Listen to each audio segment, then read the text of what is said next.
Filosofía, aquí y ahora. La sociedad de lo uno es lo más antidemocrático. Sí. Estados Unidos es el centro del poder comunicacional. Para crear guerras hay que enloquecer a la población. McCarthy no crea la paranoia, es fruto de la paranoia.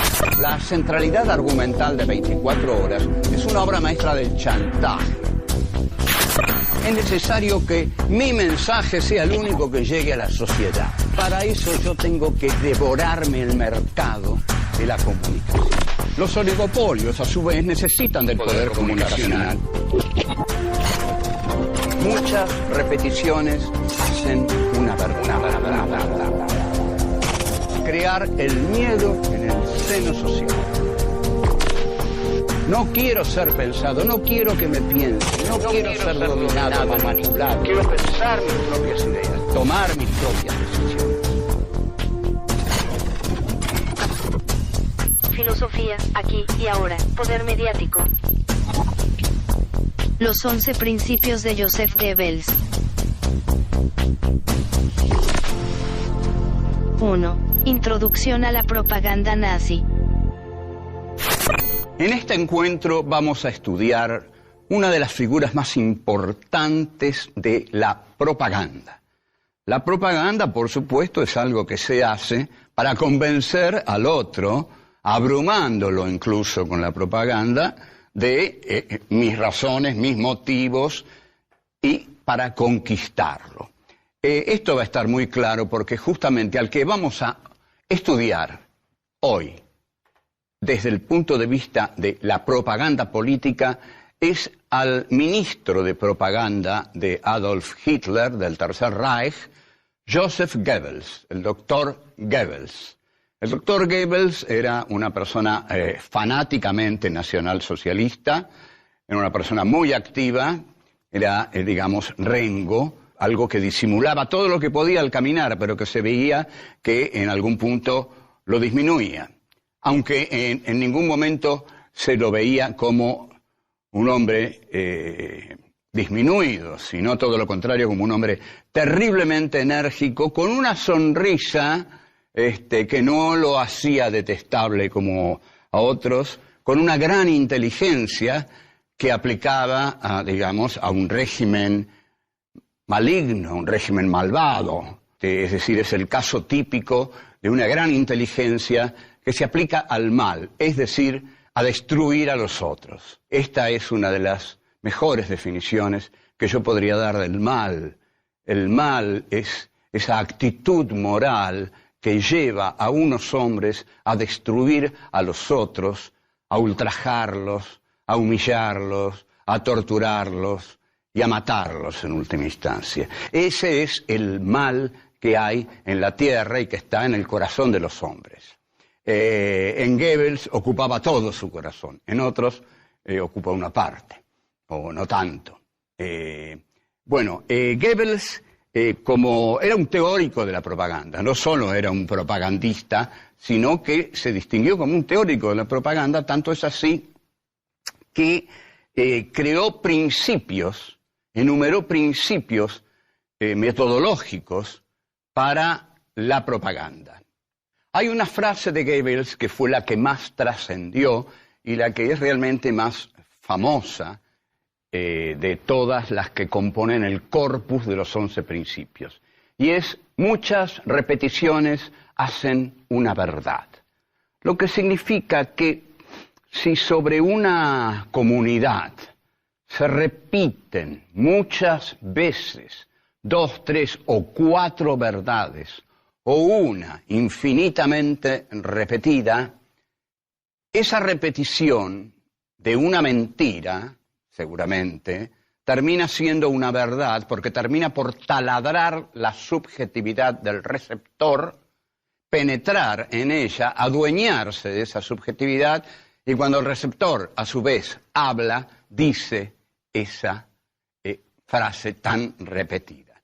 Entonces, Goebbels tenía el afán de la repetición para la captación del contingente masivo. El primer principio de los 11 principios de la propaganda es el principio de simplificación y enemigo único. Con esto, Goebbels quiere decir que la propaganda tiene que simplificarse hasta el punto de llegar a enfocarse en un enemigo único. O también podemos decir que en cada coyuntura un enemigo. Esto viene un poco de von Clausewitz y los estudios de las batallas de Napoleón. Napoleón decía que nunca había que atacar en bloque al enemigo, sino que siempre había que atacarlo en su parte más débil. Si uno ataca al enemigo en su parte más débil, siempre va a atacar a un enemigo débil. Entonces, este principio de Goebbels se basa en eso. Se basa en el enemigo único en cada una de las coyunturas, pero un enemigo único central. El primer enemigo único que encuentran los nacionalsocialistas es, por supuesto, el judaísmo, son los judíos. Los judíos son los causantes de todas las desgracias de Alemania. Ese es el principio de la simplificación y del enemigo único. Volvemos.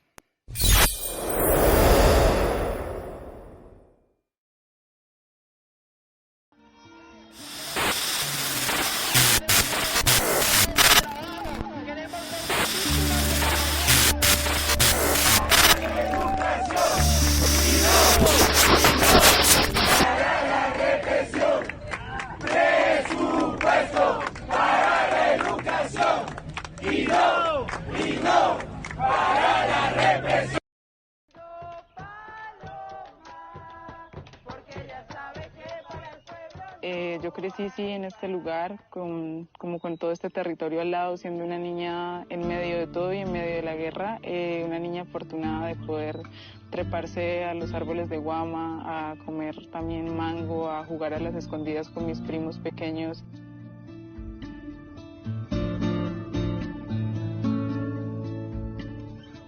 Era muy inteligente, muy rápida en hacer las cosas. Era muy autónoma en sus decisiones, no pensaba dos veces en decir no, en decir sí. Entonces ahí fui entendiendo que ella era muy diferente a otras niñas y más por lo que a ella le gustaba mucho, como le contaba anteriormente, a ella le gustaba mucho leer.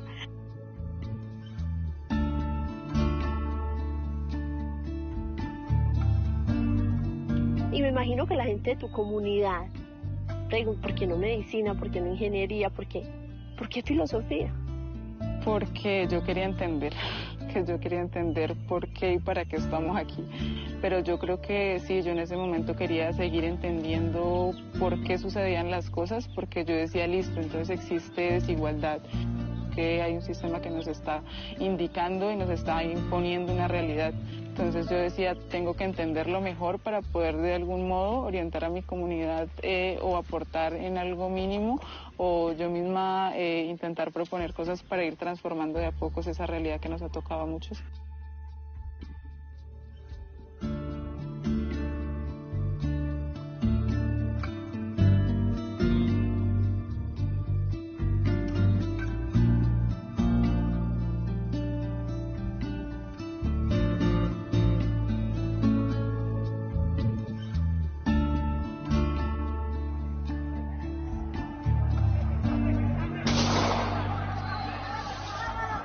Es un proceso que va a ser muy largo, que tal vez físicamente me deja marcada con unas cicatrices, con unas vivencias, con unos recuerdos, con una condición emocional y psicológica bastante compleja, pero que sin embargo, pues sí, que esta realidad lastimosamente nos obliga a que igual tenemos que pararnos duro y continuar.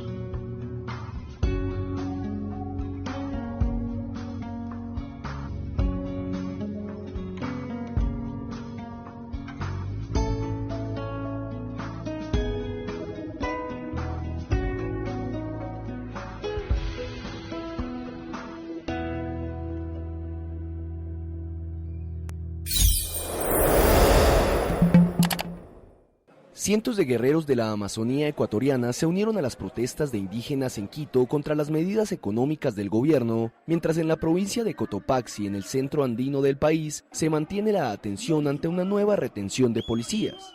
Perteneciente a la nacionalidad Shuar de la provincia. Protestas en Santiago de Chile al conmemorarse el 48º aniversario del golpe de Estado contra el entonces presidente Salvador Allende. El 11 de septiembre de 1973, el general Augusto Pinochet estableció una dictadura militar en el país que se prolongó hasta 1990 y que dejó miles de desaparecidos, detenidos, torturados y exiliados. Grupos de manifestantes se enfrentaron en las inmediaciones del Palacio Presidencial de la Moneda a los carabineros con petardos, bengalas, piedras y gases lacrimógenos. En muchos puntos del país se recordó con diversos actos la figura del expresidente socialista destituido por las fuerzas castrenses. Pero fueron en las manifestaciones llevadas a cabo en la capital, convocadas por diversas agrupaciones de izquierda, donde no solo se le rindió homenaje a Allende, sino que también se recordó y reclamó por los familiares de los casi 1.200 desaparecidos durante la dictadura pinochetista que gobernó al país durante 17 años. La impunidad asegura la repetición de los crímenes. La impunidad asegura violaciones de derechos humanos. Y eso es lo que no podemos ni queremos que vuelva a ocurrir en la historia. Pero hay una obligación moral de decir dónde están. No pueden seguir teniendo detenidos que han sido asesinos en hoteles de 5 estrellas, cuando los de verdad debieran estar acá. Si bien ya han pasado 30 años desde que culminó la dictadura de Augusto Pinochet, las heridas y cicatrices aún siguen vigentes en el país andino. No estoy proponiendo que en las iglesias de Bogotá construimos iglesias. Garantizamos la libertad de creencias. Yo no puedo decir que soy ateo, tengo mis creencias. Me eduqué en un colegio católico y de ahí abrevé, de ahí acumulé unas lecciones de 2 personas o de 3.